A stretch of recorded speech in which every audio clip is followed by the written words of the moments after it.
Bonjour tout le monde et bienvenue à cette pensée du jour du 30 septembre 2020. Aujourd'hui, je vais vous poser une question. Est-ce que ça vous est déjà arrivé d'être surpris par Dieu, d'être surpris positivement par Dieu, de le voir agir d'une manière surprenante, d'une manière que vous n'imaginiez pas, dans un moment où vous ne pensiez pas que c'était possible? Peut-être une promotion inattendue, une augmentation de contrat, un emploi que vous ne pensiez pas avoir, un montant qui n'était pas planifié ou que vous n'attendiez pas mais qui est arrivé dans votre compte de banque ou dans votre boîte aux lettres, un cadeau de quelqu'un qui a eu à cœur de vous aider, un message de quelqu'un alors que vous en aviez vraiment besoin. Il y a plein d'exemples de moments où que Dieu nous surprend, où qu'on fait waouh, c'est incroyable, je ne m'attendais pas à ça. Et moi, ça m'est arrivé à plusieurs reprises. Et ça a toujours été des moments marquants dans ma vie, hein, des clins d'œil de mon Père céleste qui me démontre qu'il m'aime et qu'il prend soin de moi. Puis il y en a qui pourraient appeler ça des coïncidences ou des hasards. Mais alors que je regarde la vie avec le cœur rempli de foi, j'aime voir comment Dieu prend soin de moi et comment il aime me surprendre, comment il aime m'émerveiller. Et la Bible nous montre plein d'exemples où Jésus a surpris les gens. On peut penser aux noces de Cana dans Jean 2, où Jésus va transformer l'eau en vin.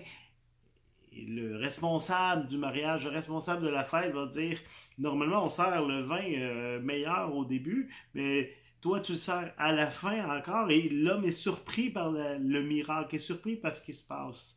Dans Luc 5, on retrouve la pêche miraculeuse, hein, alors que les disciples de Jésus étaient en train de pêcher et ils n'avaient rien pris de la nuit. Et Jésus va dire, non, mais lancez le filet de l'autre bord. Et les disciples n'y croient pas beaucoup, mais vont quand même obéir à Jésus. Et ils vont pêcher plus que même c'est possible pour eux de ramener. Et ils vont être surpris, ils vont être émerveillés par ce que Jésus a fait. Parce que Jésus, le miracle est accompli pour eux. Dans Matthieu 15, au verset 31, c'est écrit, la foule s'émerveillait de voir les sourds muets parler, les estropiés reprendre l'usage de leurs membres, les paralysés marcher, les aveugles recouvrer la vue. Et tous se mirent à chanter la gloire du Dieu d'Israël. On trouve dans Matthieu 9,8 le même genre d'idée. Ça nous dit, quand la foule vit cela, elle fut émerveillée et célébra la gloire de Dieu qui a donné un tel pouvoir aux hommes. Hein, être surpris par Dieu, être émerveillé par ce que Dieu fait, parce que ça nous dépasse, parce que c'était inattendu, c'est une surprise.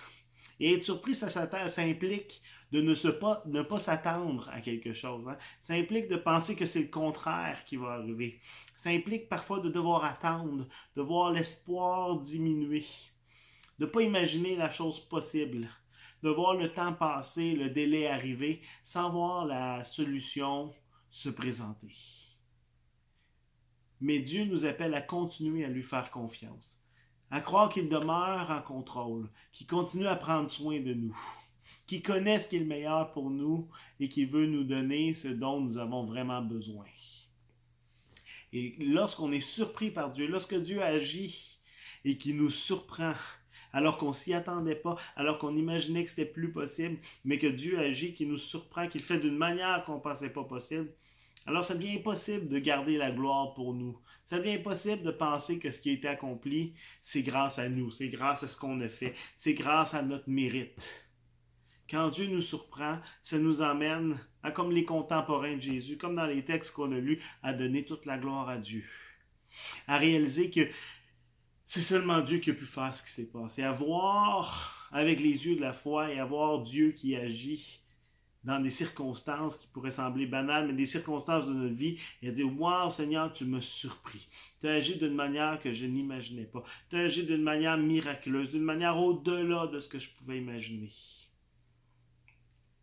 Dans 1 Corinthiens 2, au verset 9, c'est écrit, ce sont des choses que l'œil n'a point vues, que l'oreille n'a point entendues, et qui ne sont point montées au cœur de l'homme, des choses que Dieu a préparées pour ceux qui l'aiment. Dieu a des réserves de surprise pour vous. Dieu désire vous surprendre de façon régulière. Alors que vous lui faites confiance, alors que vous mettez tout votre espoir, votre confiance en lui, que vous continuez à rester fidèle, et à juste croire qu'il va agir, Dieu veut vous surprendre. Il veut, dans la manière qu'il agit, dans le temps dont il va agir, je vous invite à juste garder le cœur ouvert et à laisser Dieu vous surprendre au cours de ces journées, de cette semaine, de cette année. Que Dieu vous bénisse.